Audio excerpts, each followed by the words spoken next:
Can you write on metal using a pencil and make it permanent? Let's find out.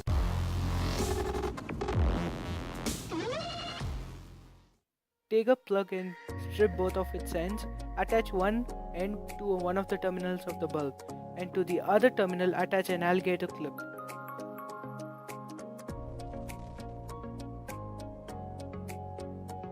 Then for the other end of the plug, swirl it around the back side of a pencil after exposing the graphite.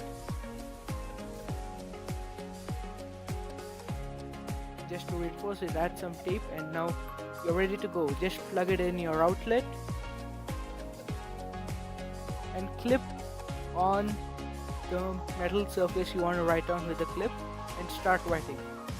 Now for this, instead of writing, you need to put dots as shown, and draw with the dots of any kind you want or anything you want. And here you go, it's permanent now, and it cannot be rubbed off even with a piece of cloth.